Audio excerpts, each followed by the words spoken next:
All right, we're back at Sports Talk, South Carolina Radio Network on a Thursday night from downtown Columbia, Main Street. Sports Talk, your sports talk show of Main Street, South Carolina, 800-956-7266. We'll hear some comments from Dabo Swinney coming up in just a couple of minutes. Tigers had their practice today. We talked about that earlier. And now they're going to take a few days off. They've got a fall break up at school. And, of course, no game this weekend. And then they'll come back early next week and start getting ready for Wake Forest. From USC, Sky Moore has been declared out. Saturday night's game against Tennessee. This, according to defensive coordinator Lorenzo Ward, Sky Moore is out. Starting linebacker because of the ankle sprain. Also, safety Kadietrix Marcus is out with a shoulder sprain. Jonathan Walton will start at the will linebacker position, backed up by T.J. Holloman, Marquise Roberts, and Kawan Lewis running 1-2 at the Mike linebacker spot. And so there you go with the news there. DJ Smith will play in the game, Ward said. And he also said T.J. Gurley and Chris Moody remain the starters at safety. All right. Let's go to the phones, 800-956-7266. Let's go to Jim in Florence. First up here tonight on Sports Talk. Hi, Jim. How are you? Fine, thank you. Good evening. Good evening. I might not be paying close enough attention. I just watched the games, and I looked at the last 3 or 4 games where, we kind of lost the stitching at the end of the fabric, and I haven't noticed Mike Davis in the game the last 5 minutes of any of those games. Have I missed something? I think he was in the game the last 5 minutes at Auburn. Yeah, I think he caught up. Didn't he catch a pass there on that first play? He caught a pass, scrimmage? but that was the last thing he did. Well, that was on the last drive. Didn't he catch that short pass that didn't go anywhere on the very first play? They were in desperation mode on that last drive. They had to throw the ball. And they were, they're towards the end. They were tossing the ball. They were pretty much throwing it on every down. Yeah, that was what they were doing. But if you remember, Spurrier even admitted about 3 games ago, whichever one, he should have run the ball when he was passing right there at the dead end. Yeah, but he should have, and you're right. But after that, he was in the game. Like I said, I'm not making any conclusions. I just have watched every game, and it just seems like a void of Davis, other than a play or two in the last 5 minutes or so of all of the last 3 or 4 games.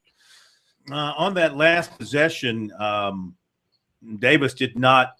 He was I don't think he was in the game on that last possession. Brandon Wiles was in the game on that last possession against Auburn. So it was not Mike Davis in the game. The previous possession to that, when the Gamecocks were stopped on downs at the Auburn 19, Davis was in that. He was on the field on that possession. He was. Yeah. And he was on the field in the last 5 minutes against Kentucky too. They threw the passes to him. He was the intended receiver. All right. Thanks for your phone call, Jim. We appreciate it. We got to take a break here at the bottom of the hour. We'll be back. Sports Talk. Don't go away. You came in a little early there. Wait till we cue you. She'll say when. Oh, okay. It was about 15 seconds. So I didn't want to. She'll tell us when to come on. Need to call Lee Sterling. Will you give him that number for him? I'm trying to get this. Let me give you Lee Sterling's number.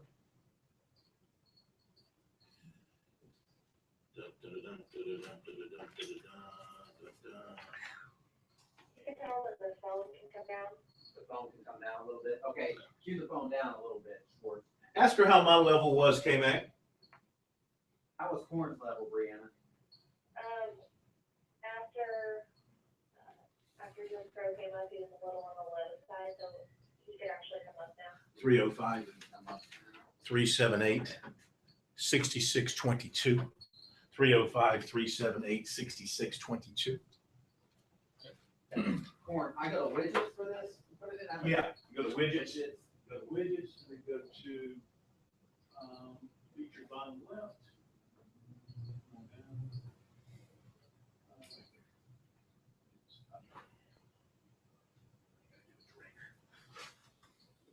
I gotta get it. There's no alcohol in that machine.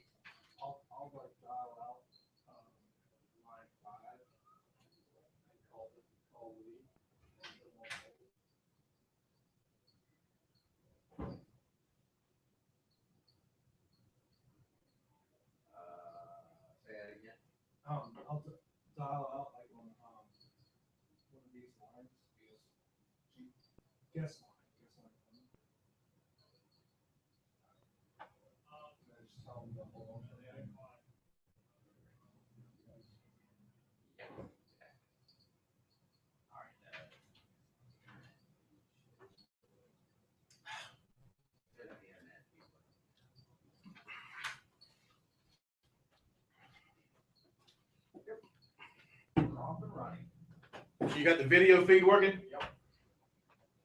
Yeah, I see the camera on the blue light. All right. Yes. Yes, sir. Jump it in. This is good. This is a good experience for you. We're gonna have to run Dabo out of The computer. there, yeah, and we need to get some whammy. I guess our guy didn't go out there. No, I don't think I don't know if we talked to him about Thursday because normally he's out there on Thursdays. The only day we talked to him about that we needed help was Wednesday. I think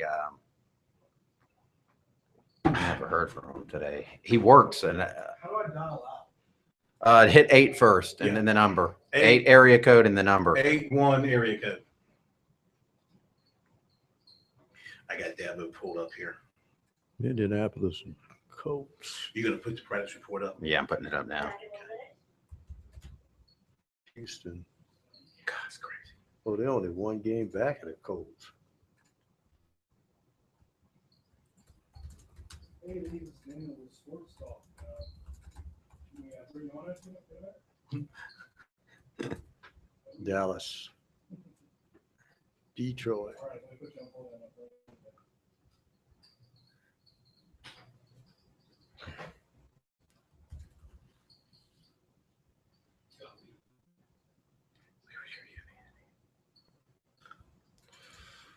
All right.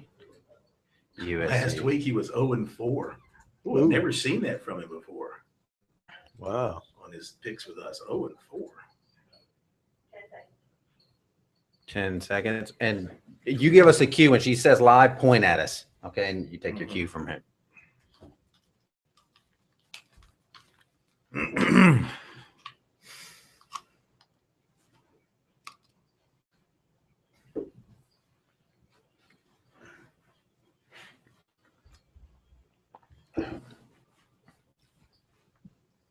And live. Okay, we're back at Sports Talk here on this Thursday night from Columbia. Glad that you are with us tonight, wherever you're dialed in around the great state of South Carolina. Phil Kornblut, Kevin McCrary, the professor Tom Hayes is with us as well. Daniel Schwartz behind the bulletproof glass tonight. The steak man, you know, is he ever going to grow up? He's gone to Vegas to see Fish in concert now. You know, when you're his age, don't you think at some point in time you get over traveling all distances at all times to see just some band, just some guys that can get together and play a guitar and hit a drum, that sort of thing came back. I mean, I'm a little surprised, to be honest with you.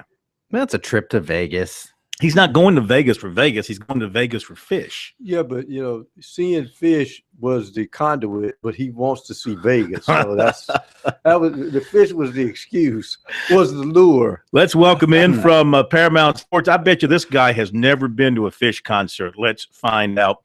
He's Lee Sterling. Good evening, Lee. How are you? I'm doing great. I have not been to a Fish concert.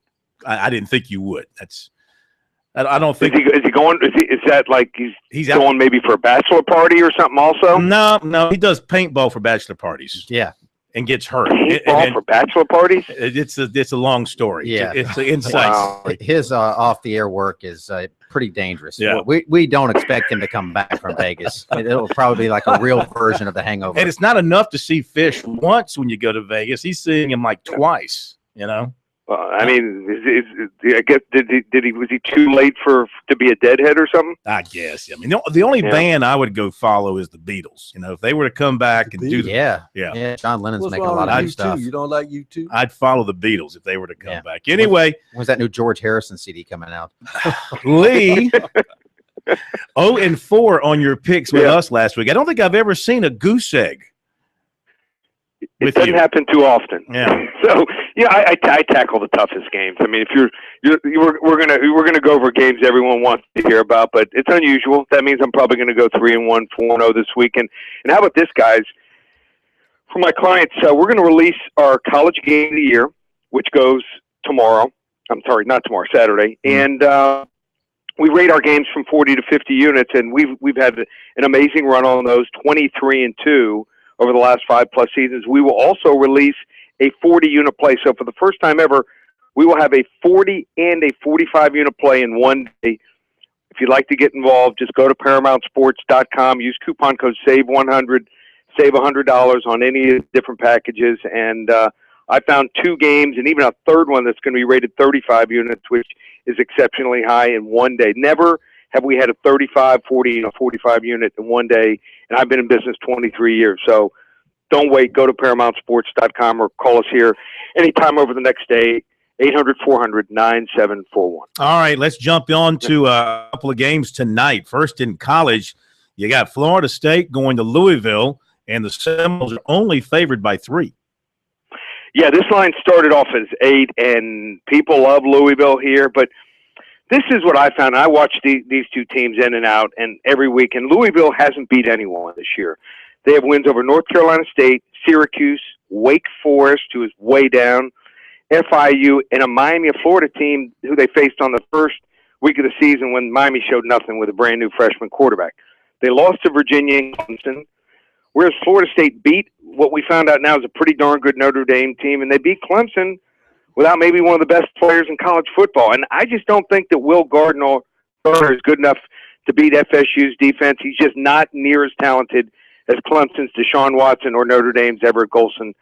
I like Florida State by double digits, 31-20. All right. Well, the Seminoles, I don't know if you considered their win over Notre Dame to be a quality performance by them. Maybe so, because it was such a high-profile game and such a tight game. But really, I don't think they've performed at peak level yet this year. No. They're not the same team as last year, and I don't think we've seen the best. You know what the strangest part is? You watch their offensive line. They lose one starter, and they replace their center with a kid who started 4 games from the year before, and they're not the same offensive line, not even close to last year. So they got to get those guys in high gear. If they get them in high gear, look out. I think they're going to be tough to beat until we get to a playoff. All right. How about the NFL game tonight? You've got the Panthers at home taking on the New Orleans Saints. And let's see, the line here is New Orleans is favored by 2 on the road. Yep. Well, Drew Brees is finally looked like putting it all together last week. He has multiple touchdown passes here in 6 consecutive games. Jimmy Graham is back. Mark Ingram off his best game, but the problem here is the venue. And the Saints are just horrible on the road. 2-10 straight up, 3-9 against the spread the last 12 away games here. Carolina just couldn't put it in the end zone, but that was against the Seattle defense. Against the New Orleans defense, they're going to do it early and often. In a great game, I think Carolina wins this game 28-27. That'd make everybody around here pretty happy. Panthers in a little bit of a dry spell right now. 3 straight games without a win. That includes a tie and a couple of losses in there. What about the big game in Jacksonville?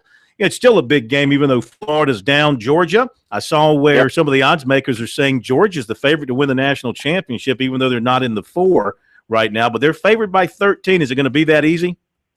Well, this is a rivalry game. And as we all know, when you watch rivalry games, you see strange things happen.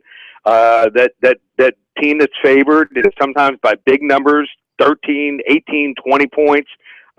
Sometimes they got to go tooth and nail just to come out with a victory. Now, I think Georgia's game plan with their defensive coordinator, Jeremy Pruitt, is they're going to dial up blitzes against Treon Harris. But what helps me is I saw this kid play 3 times in high school, Boogie High. Not the biggest kid, probably not going to be an NFL quarterback, but he thrives when you blitz him. He is calm. When he has to move out of the pocket, he still looks for receivers down the field. I think he's going to be the kid that takes Florida back and brings their program back to prominence. I don't know if it's going to be with Will Muschamp, but he is that kind of winner. And 9 of the last 12 in this series have been decided by 18 points here or less. Houston Hudson, I have to make I just don't think he's going to be able to extend the lead here. I like Georgia 27-20. Florida takes them right down to the wire. A lot closer than most would say. Yep. All right, how about this Ole Miss game against Auburn? Some people questioning Ole Miss being in the 4. They got a chance to really prove themselves here. They are favored by 2 against Auburn. Auburn, great offense, but South Carolina pretty much went through them with some ease last week. Yeah, that was a little surprising. You expected a little bit better defensive effort. I got back one of their key DBs. I think they'll come more ready to play this game. For some reason, their defense didn't have that intensity, and usually you have that at home. But Auburn's rush offense, 6 yards per carry. If you watched that Ole Miss game last week against LSU, I think it took a lot out of them. Their front 7 are fast, but I don't think they're physical enough, and I think they're beaten up mentally and physically after that battle here in the Bayou last week against LSU. I think Auburn's quarterback Marshall is better than Bo Wallace. I mean, you watch that hitch in his throwing motion. Just seems to give those DBs that extra split second which to make a play on the ball. And Gus Malzahn, he rates an edge here also over Hugh Freeze. Auburn 5-0 against the spread the last 1.5 years as a dog. The bubble burst last week for Ole Miss. I think this week Auburn puts the nails in the coffin. No. Auburn Tigers here, 30. Ole Miss just 23. All right. Your game of the week is here in Columbia. Yeah, and this is going to be a good one. These two teams are trying to get where Auburn and Mississippi are right now. You want to get this big game between South Carolina and Tennessee. Just be one of the first 10 callers. Call 800-400-9741. First 10 callers will get this game for free. 800-400-9741. If you'd like to get my college football game of the year, purchase a November to Remember special. Use coupon code SAVE100. It's going to be an incredible weekend, the biggest weekend we've ever had at Paramount Sports. ParamountSports.com, 800-400-9741. And follow me also on Twitter. We also tweet out free plays each and every Friday, which we're 6-3 on this year. Just follow me at Paramount Sports or Lee Sterling. It's going to be a great weekend, and look forward to talking to you guys again on Friday, next Thursday. You got it, my friend, Lee Sterling from Paramount Sports, and we appreciate him being with us tonight. And again, if you want that South Carolina and Tennessee insight, check it out on his website and give him a call or take a look at what he has there. We'll be back with more Sports Talk in a moment. Well, this is tantamount. How does Pope mute us during the break so we don't go out over the internet? I believe he just pulls us down. I think he just pulls us down. Let's tell about the instrument flying. Now I know our pilots feel. Alabama.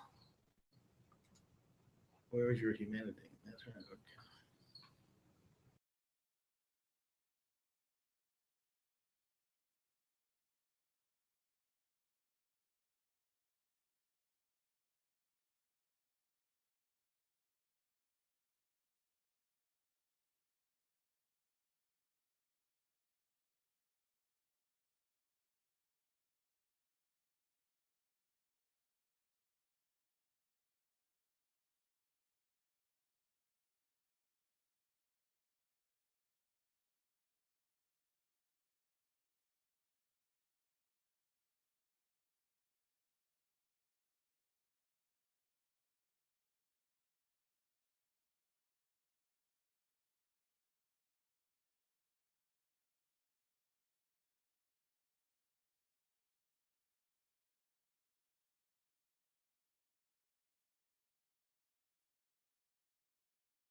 Come back at 48.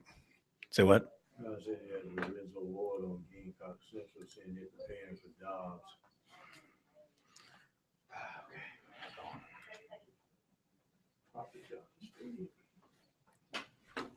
Gotcha. You give me the cue when she says, because I can kind of hear her. Brianna got that loud voice.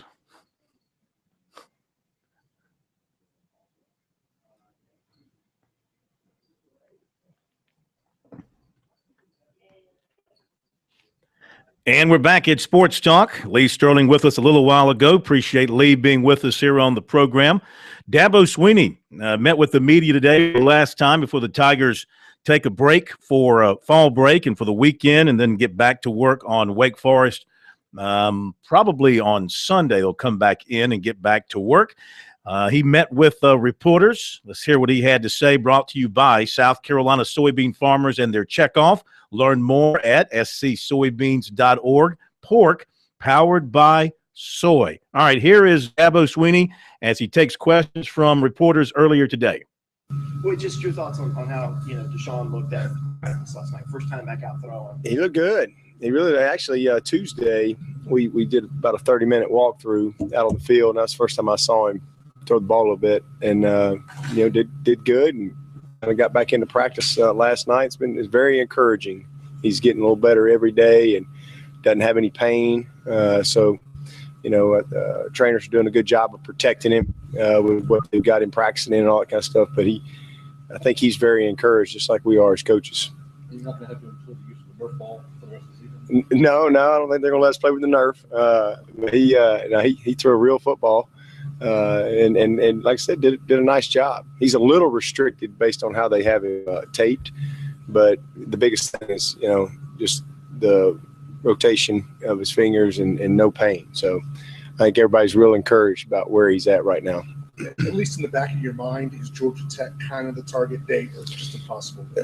Yeah, I mean, I think it's, that's our goal, but anything is possible. But we just, it's just one of those things that it's kind of on him, and they got to do, when they do another X-ray and see where if they're going to do another one either tomorrow or Monday and kind of see where he's at. But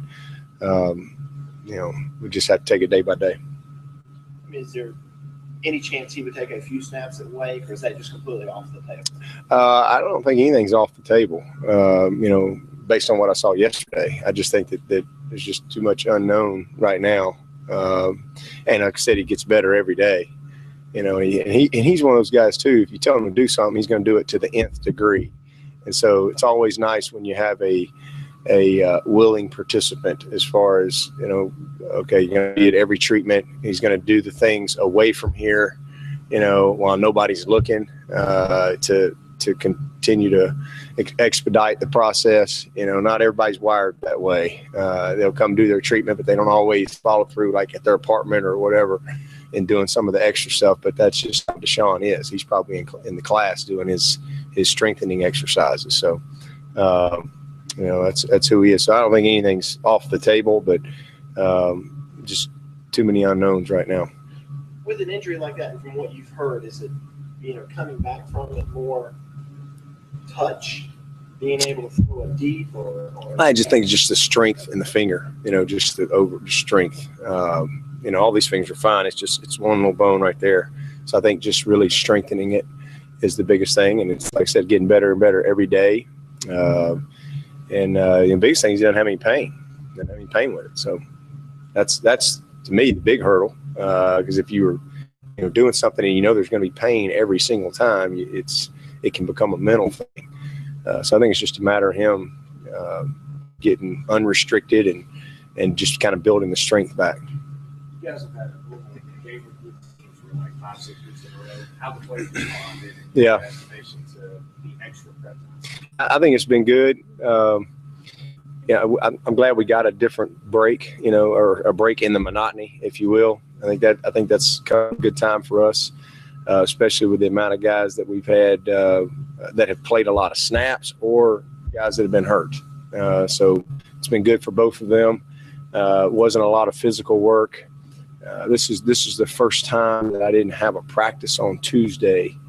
Every time we've always had a Thursday night game, we've always practiced Tuesday, Wednesday, Thursday. And they've been off on Monday and Friday. And then we come back in on Saturday and kind of have a normal game prep. But this year we didn't do anything other than walk through on Tuesday. We had good meetings Monday, good meetings Tuesday. Went out to the stadium and just had some good crisp walk through and teaching. And I see a little bit of that, in some of our catapult. All right, Dabo Swinney from his meeting with the media earlier today has had some good things to say about the progress of Deshaun Watson. So that's a very big positive for the Tigers. If he's dressed and able to play some against Wake Forest, why not give him some work? Even though they may not need him to win the game, you want to get him back into the flow of things. And we will be back with more sports talk coming up here in just a moment. Don't go away.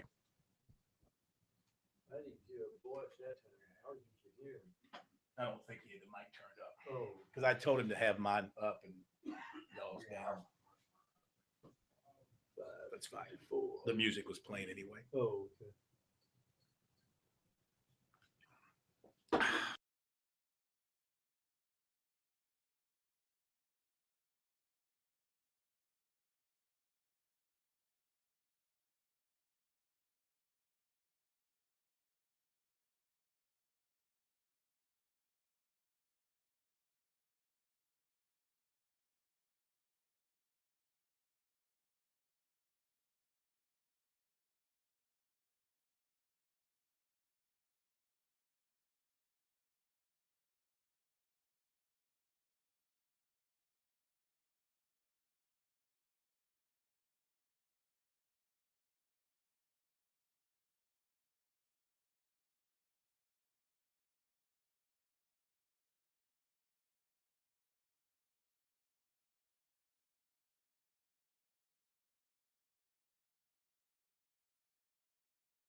Okay, we're coming up on the top of the hour here on Sports Talk. Let's take care of some business that we've got to get to you. First of all, our recruiting report brought to you by South Carolina's Electric Cooperatives, sponsors of the 2014 Energy Bowl. Hope to see you in Myrtle Beach on December 13th. Make your plans to be with us there to see some of the top high school football players in the States. Go at it. Defensive end Javon Kinlaw, 6'7", 270 from Goose Creek, has a new favorite. USC was his first offer and had long been number one. But last night he said, new offer, Florida. Now is his favorite. USC second on his list, Clemson third. He says he likes Florida a lot, had been waiting for a long time on their offer. Can't wait to get down there to see what it's like. Brad Lawing is recruiting him, he said, and he believes he can be a defensive end. And that's big to Kinlaw. Some schools like Clemson like him as an offensive tackle, but he's never played that position. And he said, quote, I'm not an offensive tackle. He said, I don't play nothing else but defensive end. I don't even play offensive tackle. So if you're recruiting him for something other than defensive end, it's not going to work in your favor. He does plan to be at USC Saturday, and South Carolina is still in good position. He says it's 60-40 between Florida and USC. He's not going to make a decision until signing day of 2016. This year, 55 tackles, 4 sacks, and a fumble recovery. Dexter Davis Jr. is the son of the former Clemson star corner and NFL corner, Dexter Davis. He's 5'8", 155, a junior in Kennesaw, Georgia. And according to his dad, Clemson is now showing some interest in him. The son also has offers from Army, Hawaii, and Georgia State, plus interest from Oregon, Southern Cal, Illinois, Stanford, Penn State, Georgia Tech, Purdue, and Harvard. 24 tackles, 7 for loss, and 2 interceptions this season. He's been invited to Georgia Tech, Oregon, Mercer, Georgia State, Purdue, and Illinois for visit. Right now, his top schools, according to his dad, are Army, Georgia State, Hawaii, and Oregon. He's been invited to the U.S. Army Combine and the Georgia Rising Seniors All-Star Game in December. Now, let me give you the high school football report for tonight, and that's brought to you by South Carolina Farm Bureau Insurance. And the Players of the Week is chosen by David Shelton of the High School Sports Report. In 4A, it's Keon Tyler from Sumter. A wide receiver, had 480 yards of offense and scored 6 touchdowns last Friday. In 3A, Orangeburg-Wilkinson quarterback Austin Bradley, 338 yards passing and 5 touchdowns. In 2A, Dillon quarterback Avery McCall.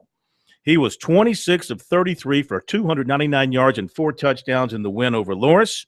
And in 1A, it is Lamar's LeBradford Abson, running back, 215 yards and 4 touchdowns in their win last Friday. All right, it is the top of the hour break. We'll be back here on Sports Talk.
Before earning enough cash back from Bank of America to help pay for her kids' ice time. Before earning 1% cash back everywhere, every time. And 2% back at the grocery store. Even before she got 3% back on gas, all with no hoops to jump through. Katie used her Bank Americard Cash Rewards credit card to stay warm and toasty during the heat of competition. That's the comfort of rewarding connections. Apply online or at a Bank of America near you.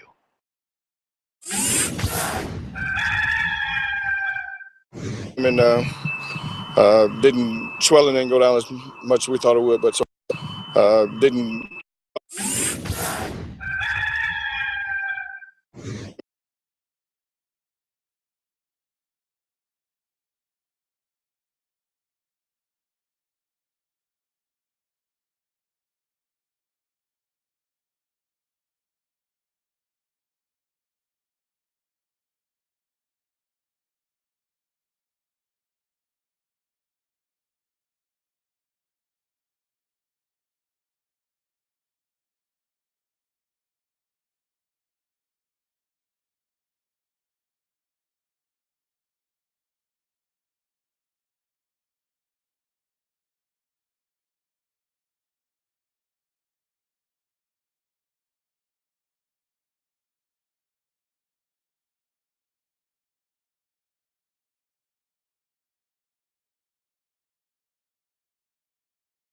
One, two, one, two, one, two, one, two, one, two.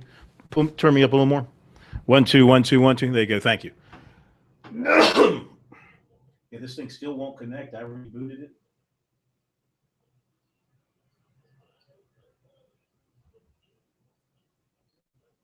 Still says request call.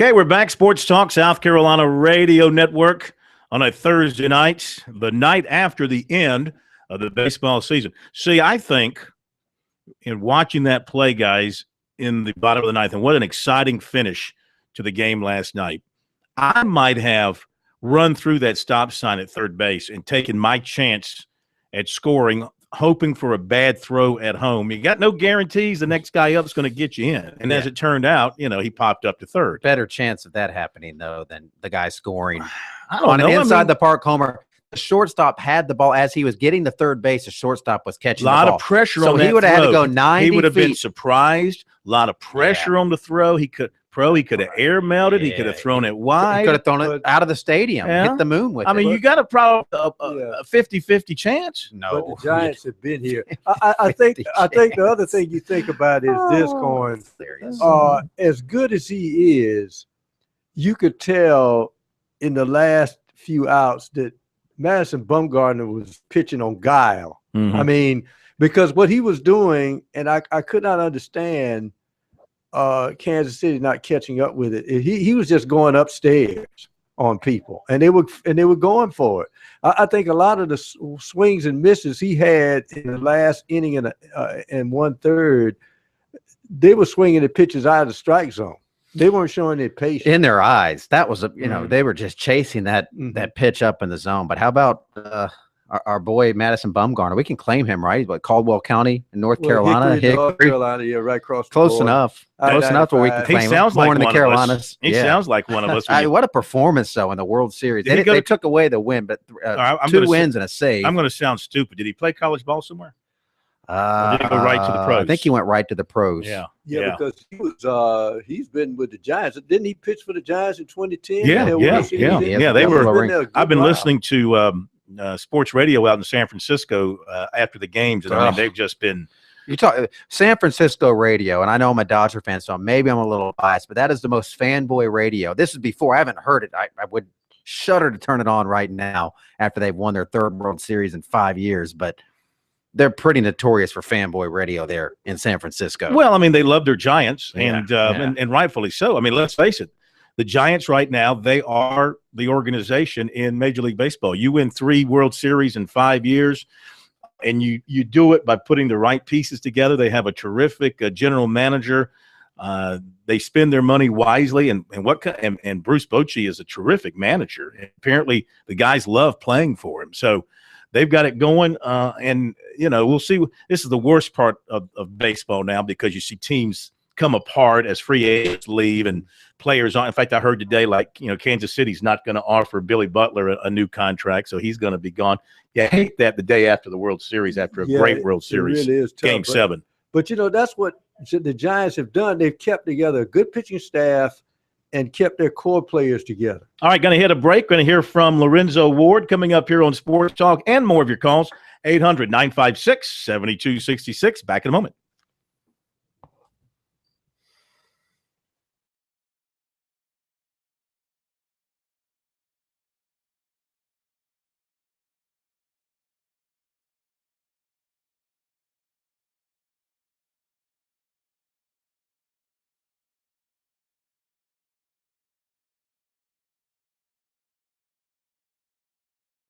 And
K-Mac, there she is.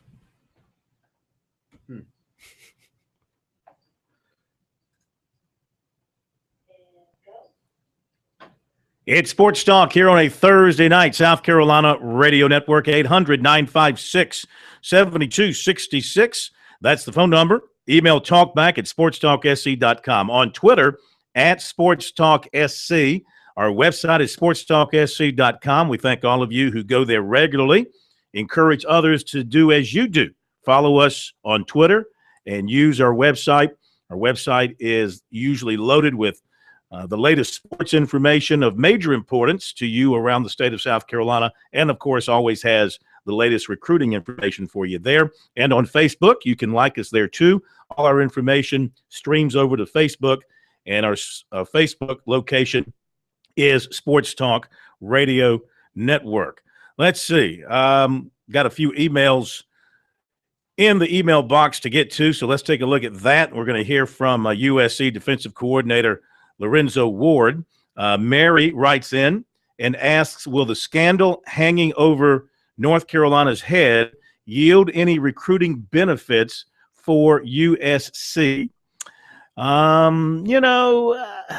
don't see at this point a lot of attrition out of North Carolina's commitment list. There is one, South Carolina is recruiting the Bowman kid, Michael Bowman's brother, Kyron Bowman. Is it Kyron? I think it's Kyron Bowman. He's supposed to be in Saturday for the Tennessee game, where he said he might come in. He's a North Carolina commitment. There could be some guys get a little shaky in the knees about North Carolina as that story unfolds. But at this point in time, I don't see anybody definitely moving from the North Carolina camp to the South Carolina camp. That's more of a wait-and-see deal, or moving to any camp for that matter.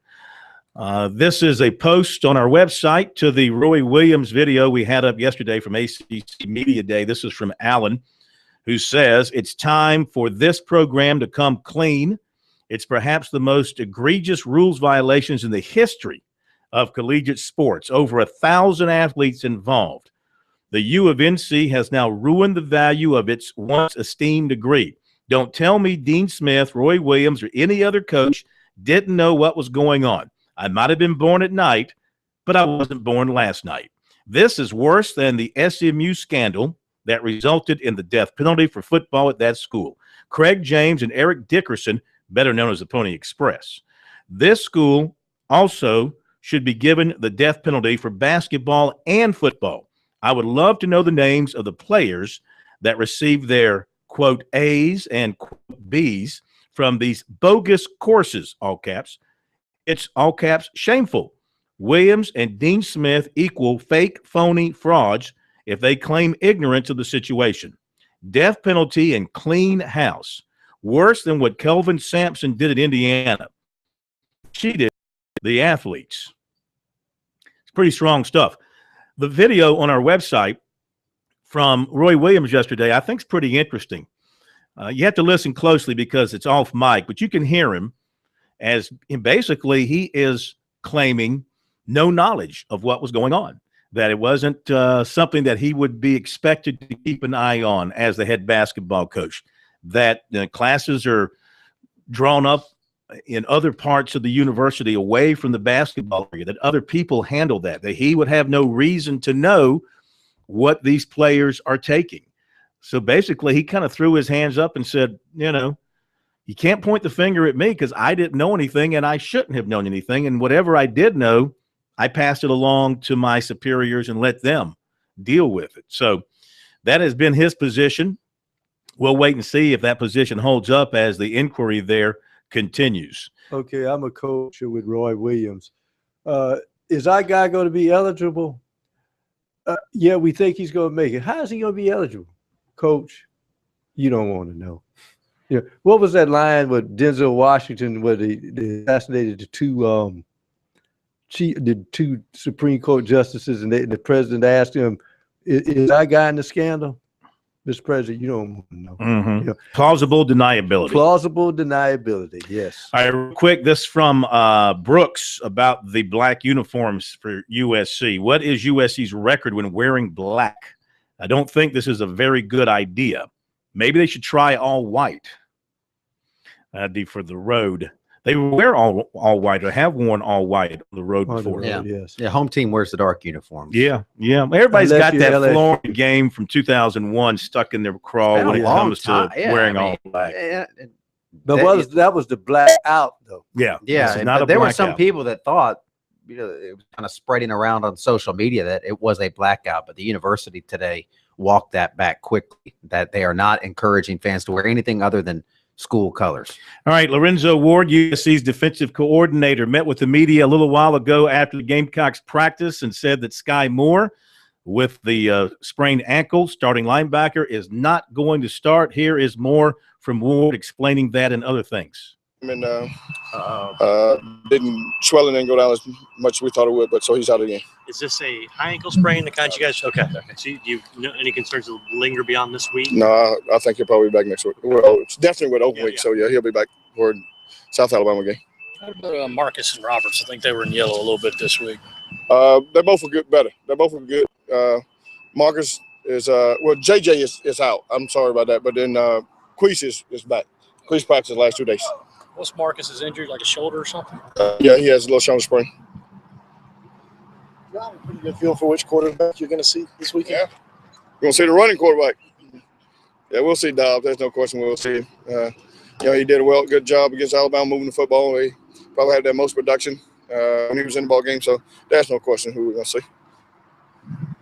Is that the only guy you're really prepared for? Anything for early or not? The offense really didn't change that much as far as they ran the quarterback a lot more. They still ran the same plays, ran zone read play, but then they also ran, very similar plays that we've seen from Kentucky and from Auburn with the quarterback. So, stuff that we've seen in the last, 2 or 3 weeks.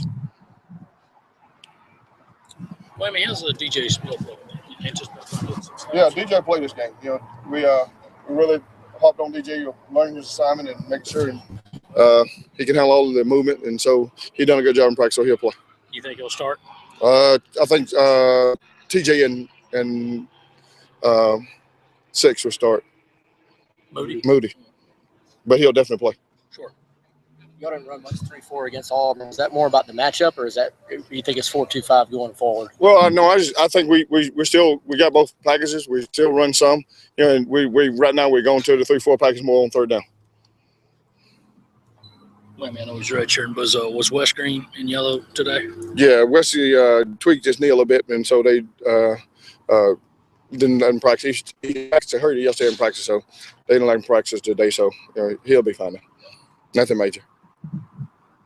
You mentioned similarities to Kentucky and Auburn. I mean, do you feel like you'd be better prepared for this, given that you've been through the situation? Hopefully we have.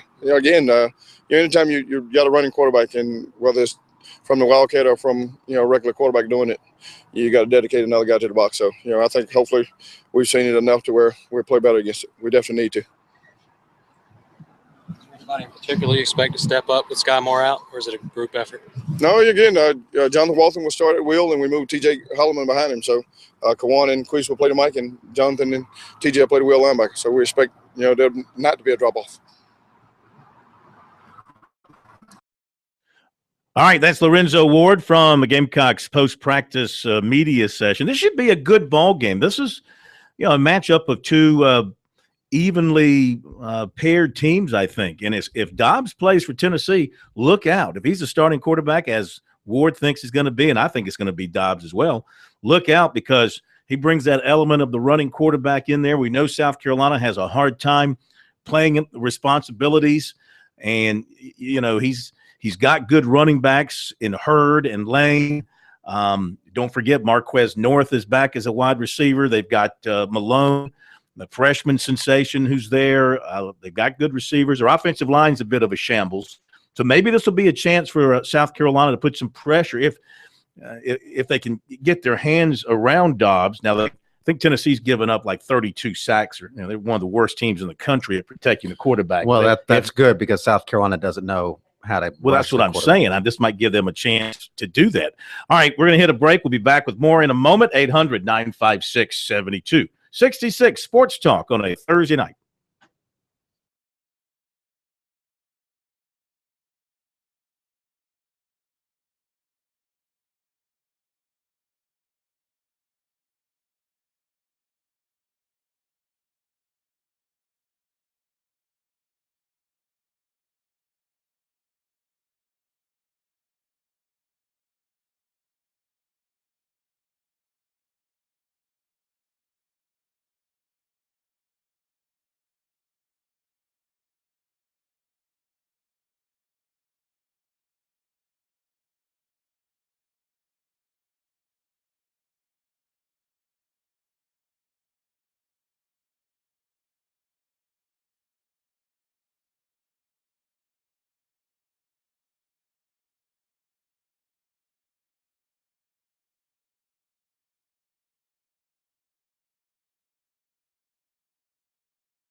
Classes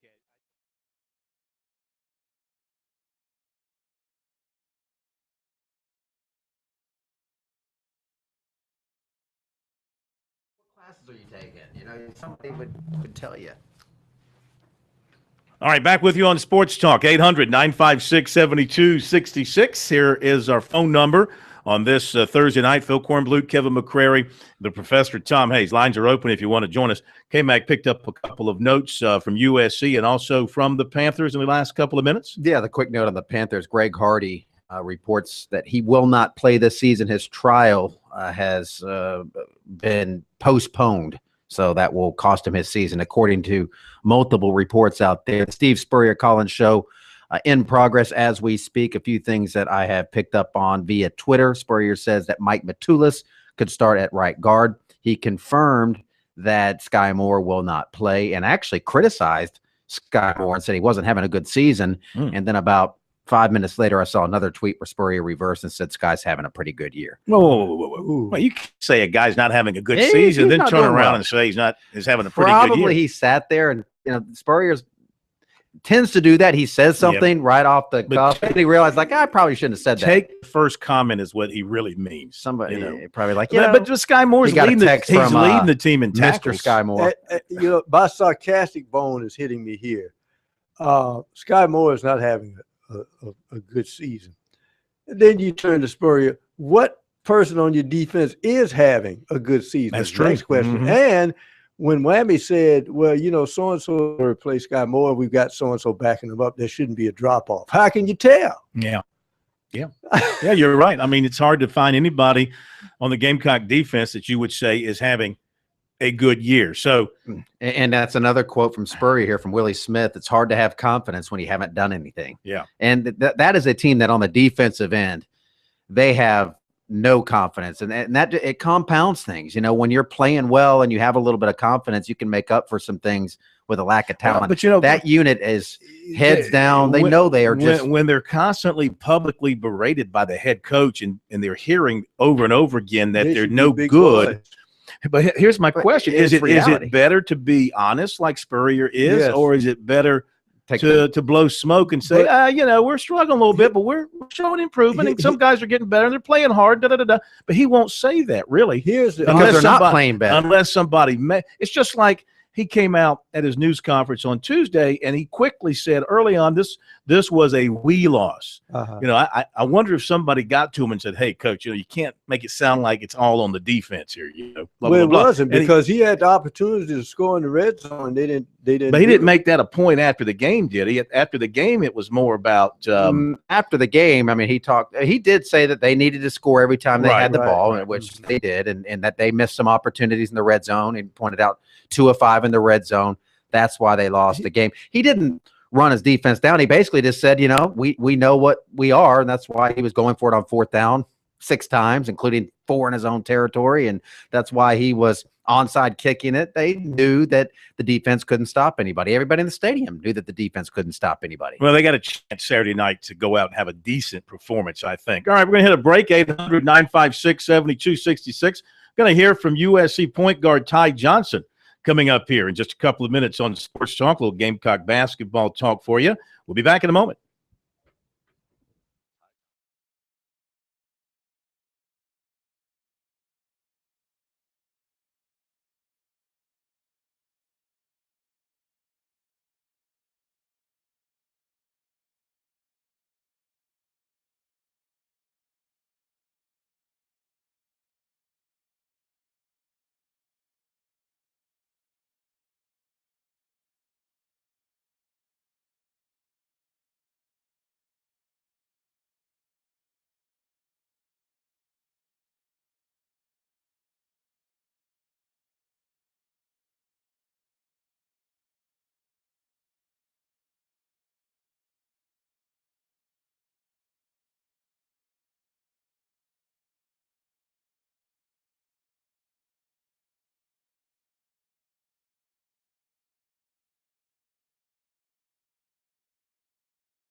Ty, Coach Martin tells us that you're looking very, very good in practice. How are you feeling, and how do you feel you're playing?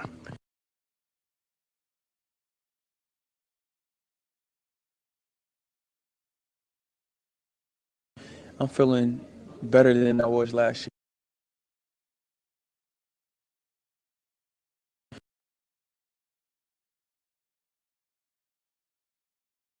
I'm feeling better than I was.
Movie to watch. All right, they're underway at Louisville, Florida State and the Cardinals. I think this is going to be a heck of a ball game between these two ACC teams, and Cardinals trying to stay alive in the Atlantic Division. Florida State trying to stay undefeated. You know, Clemson is rooting like heck for Louisville. Not that the Tigers can overcome Florida State. They need Florida State to lose twice. I'm trying to remember. Do they have a tiebreaker for as far as the trophy is concerned, or do they share a title if you end up with the same record, even if the team you're tied with beats you in the regular season? I'm trying to remember. Why do I think probably have a tie? Why do I think? No, I was thinking they shared. Maybe I'm wrong. Matt, you know that? I think everybody gets a trophy. That's what I'm saying. If you tie, yeah. I think that's now happened the before. seeding, the tiebreaker would be goes the to the seeding head-to-head. in the tournament. You know, if you won the head to head, you would get the number one seed in the tournament. But I'm talking football. Yeah, everybody gets a trophy in football too if you tie. That's what I'm saying. Yeah, if Florida State and Clemson ended up tied for the Atlantic Division with the same record, yeah, I think they would. Clemson get a trophy. could claim a share of the championship. Yeah, I think they would in get the a trophy. division, but Florida State would move on to the championship game because they got the tiebreaker. Yeah, yeah. And I guess Louisville has just hit Florida State with a big pass on the first play of the game, so they're inside the 10-yard line. But well, are they going to spike it? Yards. Spike it. But then they lost yards on the second play. Yeah, they're knocking on the door. You're going to say something? I was about to say, when you were talking about South Carolina's defense, I think it's best to be honest, Phil, but when you're honest, I think part of what you have to say is this. Now, we played well against a Missouri team that was struggling. The defense did well. They did. Okay. They actually showed some improvement for several weeks after Texas A&M, statistically, I thought. But here's what you really have to tell the defense. Look, Auburn is going to make Auburn will make a good defense look bad with their offense. So, yeah, we struggle, but it was Auburn. You know, let's just learn the lessons we had. But it's not just that they struggle, though, because you're right. And I agree with that. But they had 2 90-plus yard drives, an 88-yard drive, a couple of 75-yard drives, and they barely faced any third downs. I mean, they were just gashing them. The game, you would think you would just fall down and get in somebody's way and slow them down a little bit till somebody could tackle them. It was like the parting of the Red Sea when Marshall was out there. Guys out of position, poor tackling. It just was, running the gamut of doing everything wrong. Poor Louisville. They get to the 1-yard line. Third down, they get stoned. Fourth down, incomplete pass. So Florida State. Take the points, man. Get on the board first. Florida State survive. They probably figure, well, of course, with that defense against Louisville, they're thinking one of two things. We go for it. We don't get it. We got them pinned back. We'll trust our defense to keep them pinned back. Or was he thinking, 3 points, this game's going to need more than it's going to need a lot of I points? always like getting on the board first if you can. The late George Allen once said, they asked him, what is the most difficult thing to teach a ball player? And his answer was that every play is the ball game. Florida State just may have won the ball game on that play and scrimmage, just stuffing them psychologically at the 1 yard line after that big pass play. All right, we're still a little ways away from the start of the college basketball season. About 2 weeks, 2 weeks from tomorrow night, we'll have the start of the college basketball season at the SEC Media Days, which was last week in Charlotte. I had a chance to sit down with USC's point guard, Ty Johnson. Of course, he's coming off the broken foot, but he is healthy now, had a good exhibition game the other day. I asked him how he was feeling and where he is in comparison to where he was before he was injured. I'm feeling better than I was last year. When you come from an injury like I had, the only thing you can try to do is get better and be positive. And what I did last year, once I went down, I was very positive because I was still the leader and the captain of the team. And we had a lot of young guys who, was looking at me when I went down, was like, oh man, now what? Now what do we do? But what I did was just still be positive to them. And then, once I was able to get back on the court, I took upon myself. I said, sometime I'm going to stay here an extra month to work out with, the athletic trainer, it was Mark Roger, and, our strength coach, Coach Scott. And they helped me a lot. That extra month with me being able to work with them, help them strengthen my foot and get me back to 100%. Would you say that you worked harder in your rehab than at any point in your life in terms of your basketball development? Well, I always work hard in anything I do, but I work even harder, after the injury because, sometimes these injuries heal, but it's kind of hard to get back into how you were before. And I worked on my game. I worked on my my speed, my agility, and strengthening my foot to be better than I was last year. And I'm feeling tremendous. My confidence is at a high level. After going overseas and playing, and actually get to play for the first time since the injury, I felt great. And I just took it upon myself to come in and get better every day. Practices is always going to be intense and fun, but what am I going to do extra? What am I going to do when it's a tie game and guys looking at you to make a play? And those are things that I always say to myself is just be better than you were last year, and then just as a man, I always say be better than I was yesterday. And I just feel great. Coach Martin gave me to go to do what I do, and only thing I do is play hard is one thing that he expects, and be a leader, lead this team, and everything else he always say, you do those things and be a tremendous guy off the court as well, then you'll be good in lifetime. So Gamecock fans, they dearly want a successful basketball team. It's your last go around as a senior. You've seen these guys in practice. Do you get a feel for what this team is going to look like and can accomplish this season? Absolutely. I get a feel that we're going to be better than last year. When you do things like I was saying before, as a man, when you have a bad day one day and the next day you want to be better than that bad day. So I feel, we a year older, guys come back, they know what to expect. They play for Coach Martin, and, guys got better over the summer, and I'm just excited for the season and just excited for the whole program. And, it's never no pressure, but it's, a little bit of pressure sometimes, and the reason I say that because you want to be better than you were last year, and that's one thing that we take pride in. How happy are the young guards to have you back handling the basketball and kind of taking that pressure off of them?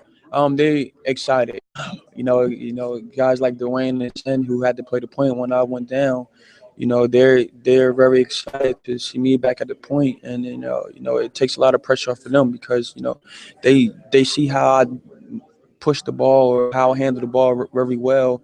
It kind of helps them with their game. They see how I use the pick and roll, how good I am with breaking defender down, they get to see, wow, now we got, our point guard back, and we don't have to really worry about, playing the point or, turning the ball over. But, it kind of also helps me too, because now, I get to move into the two when, Sandarius and, Dwayne played the point guard position. So it kind of helps our offense as well. What kind of year can Sandarius have? Sam can have a big year. We need him to have a big year, just like we need everybody else to have a big year for us. But Sam, is another leader on the team as well. Guys, respect his game. But we need this Sandarius to be better than last year. He had a tremendous freshman year. But we need him to be better than last year, and just like everybody else too. Yeah. The bigs, are they playing big? Our bigs is better. Everybody on this team have gotten better in some aspect than last year. Coach Martin tell us to get on the bigs every day, because you can have the best backcourt in the country, and that can last for a while, but you need your bigs. You need your bigs to help you out. And, Michael looking really good, from his freshman year to now. Last year he was kind of down, but he's looking very good. He always played with a lot of energy and fire and passion, and that's what we need. And, Big L, like Lamont, is he better shape, somebody like Demetrius Henry was a freshman, weighed 205 last year. He's up to about 225. All right, there you go. Ty Johnson, USC point guard, off to a good start from that exhibition game the other day. Back in just a moment.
Okay, if you want to join us here on Sports Talk in our final minutes tonight, we've got some time for your phone calls, 800-956-7266. Dial us up. Also, email us as well, talkback@sportstalksc.com. Taking a look at some of our comments on Twitter at SportsTalkSC about the Gamecocks wearing all black on Saturday night. Penny says a win in black will be awesome, but others don't agree with that. Let's see here. Tom writes, please, no blackout, please, in all caps. Fan gimmicks never work for us. As bad an idea as Under Armour alternate jerseys. Let's see here. Scott writes in the words of Stephen A. Smith, stop it, just stop it. I guess he's talking about the black jerseys. And, yeah. But again, it's not a blackout for the fans. It's just the team's going to be wearing all black. And let's see here. Better wear whatever you wear. It needs to be warm. Oh, yeah. So that could be the coldest kickoff time since 1970 at Williams-Brice. A couple of comments here on the high school league turning down the appeals from Camden and Dreher. And Barry writes, they are 10 times tougher on players fighting than school districts are with students fighting at school. Wouldn't disagree with that. And that's all I see on that. So anyway, I'm not surprised at all that the executive committee ruled against the schools. I mean, they almost always do. They go by what Jerome Singleton, the commissioner of the league, what he does. They usually follow him, and he's a black and white guy. He goes strictly by the wording in their handbook. And it's hard to argue with him about that. But he doesn't see the fringe area in some cases. And the biggest argument from the supporters of the schools is and always will be, you're punishing a lot of innocent kids. Why are you punishing the other 50 or 60 kids who weren't involved and did the right thing and didn't get in a fight because 6 or 7 knuckleheads couldn't hold it together during the handshake line? Why should everybody be punished? Went the same reason why the whole team gets punished if one guy fumbles a punt. That's just the way it goes, fair or not. It's not meant to be fair. And I do think there are times when you're like the Goose Creek situation. Well, you want it to be fair. Life isn't fair. I mean, no, it's not. I mean, it's not fair to the guys that did not fight that their season is over. And it's not. I mean, a lot of those guys just shook hands and went back to the bus, but their season's over. That's not fair, but that's life. But because you're on a team where there are consequences. That's the rationale I hear a lot of times in those decisions. But you have a chance. Life isn't fair if I stay healthy and you get sick. That's not fair. Okay. But this is something that's a decision made by people, and they can be fair. This is a decision being handed down. You got your hands on it. It's tangible. You can be fair here. And what's fair to the kids who weren't participating in the fighting and who did the right thing, what's fair for them is to let them continue to play. Well, they need to change the rules. Well, that's why they have this appeal process now that they can go to. Now, I will say this: if I go in disaster mode, I would think probably this is some of the things what the high school league is talking about. Phil, you came from a small town. I came from a small town. But a damn good town. People get real emotional and passionate because high school football is it in that town. And I can just see that some people think, well, if fight starts, things escalate, fans get on the field, we don't have enough protection out here or police representation. And I think they want to nip it in the bud very quickly by saying, okay, fine, this is what happens to your respective teams if this goes on, not only for the teams and the players, but also the fans in the stands that may get a little bit unruly. You may have to eliminate the post-game handshake. Some schools don't do that now because of previous problems. They finish up the game and they walk off their sideline, go directly to their bus or go directly to their locker room. And because of this sort of thing happening, somebody says something smart, starts with a little push. Next guy, might push a little harder. Then there's a swing. Then there's a helmet swinging, and then you got a free for all. Yeah, it doesn't take long, and emotions after a game, but you still would like, for people and kids to learn the lesson of sportsmanship and what you do after a game. Not saying, well, we don't want you guys to slug it out like a bunch of punks, so we're just not going to be sportsmanlike. All right, we're going to hit a break here. One final one on this Thursday night edition of Sports Talk, and we'll be back to wrap things up in just a moment.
Got some high school football games going on tonight in the state of South Carolina. Checking out some of the tweets.